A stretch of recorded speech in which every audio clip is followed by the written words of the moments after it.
พี่น้องพักข้าวดราม่าจะเข้าเนี่ยปวดหัวมัวเก่าเบาเรื่องดราม่าและกระไรคอยสิไปหาลูกไส้คอยสิไปหาลูกไส้วินเดอร์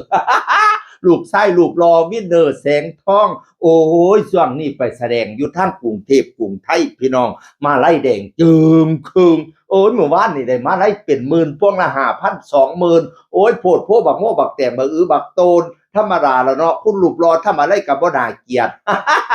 พระเอกวินเนอร์ไปแสดงที่กรุงเทพทางกรุงเทพกรุงไทยจักจังหวัดอะไรบุพี่น้องเอ่ยผู้สาวกะมาผู้สาวกะมาดีน้องพี่ระยะกะมาพี่น้องเอ่ยจะพ่อกันที่วัดเทพนรรัตน์จังหวัดสมุทรสาครพระว่าทายลูกคู่กันกับน้องพี่วินเนอร์ทายคู่กันกับน้องพี่เขาบอกว่าหน้าเหมือนกันวันนี้มาเจอกันที่วัดเทพนรรัตน์สมุทรสาครนะครับพระว่าอุ้ยน่ะคือกันอีหลีพี่น้องคือกันบ่ผู้บ่าวกะรอผู้สาวกะสวยโอ้ยกินกันซับเปียงกินกันซับเปียง เอฟซีทั้งหลายจับให้เพิ่นกินกันแน่ฮีเดียวโอ้อันหาบ้านฮักให้เพิ่นแน่ด้อมฮักให้เพิ่นแน่โอ้ยเป็ดตาฮักเป็ดตาแป้งเป็ดตาแง้งเป็ดตาเบิ่มแต่แม่นเทพบุตรเทวดาเขาเจ้าปั้นมาใส่กันคักเนาะผู้บ่าวกะรอผู้สาวกะสวยผู้รวยไปลายโอ้ยอีพ่ออีแม่ข่อยสะอ่อน เห็นคนรอคนสวยเราข่อยสะอ่อนจะปั้นเข้าบายจะค้ำเด้อเนาะเอ้ยบ่แม่นปังแต่ด้าน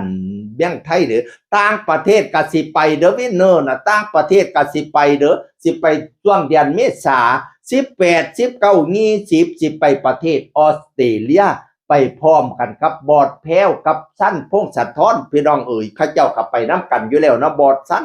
จะแล้วบัดนี้วินเนอร์จะไปด้วยวินเนอร์จะไปด้วย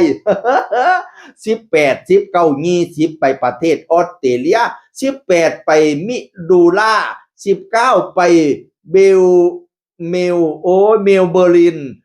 20ไปอาดิเลดโอ้ยภาษาฝรั่งข่อยอ่านบ่ออกก็สิเป็นจังหวัดนั้นจังหวัดนี้จังซี่เนาะบ้านเฮาก็คือสิแม่นอุดรขอนแก่นศรีสะเกษเพชรบูรณ์ยโสธรไปจันทร์ไปเมลดูล่าไปเมลเบอร์ลินไปอาดิเลดพนาวา18 19 20เมษายนนี้บัดนี้20กรกฎาคม20กรกฎาคมใจไปประเทศฝรั่งเศสนะวินเนอร์ข่อยนะโกทูยุโรปพุ่นเด้อสิไปกับหัวหน้าแพ้วพาวเพิ่นวันที่20กรกฎาคมจะไปที่ประเทศฝรั่งเศสพี่น้องเอ๋ยโอ้ยดีใจให้ดีใจให้ พระเอกวินเนอร์คอยหงเฮี้ยงเหลียงเหลี่ยมเด้อบักหลาเราเป็นปุ๊บตาฮักตาแพงตาแง้งตาเบิงเราบ่เคยโพดด่ามาด่าหมอยกับผู้ใดเด้อ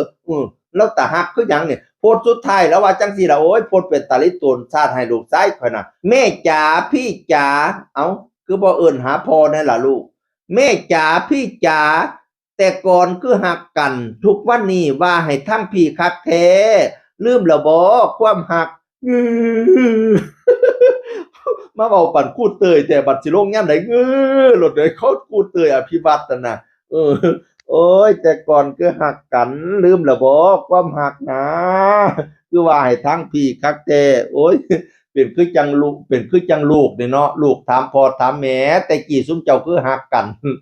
เดี๋ยวนี้ลืมแล้วบ่ความฮักนั่นน่ะโอ้ลิตาลิตัวลูกชายข้อยแท้ตามหัวเพิ่นต่อถือซะว่าเพิ่นเฮ็ดบุญนำกันมาส่ำนี้วินเนอร์เอ่ยเสียงอื่นคนเก่ามาเว้าสู่ฟังสวัสดีครับสวัสดีครับ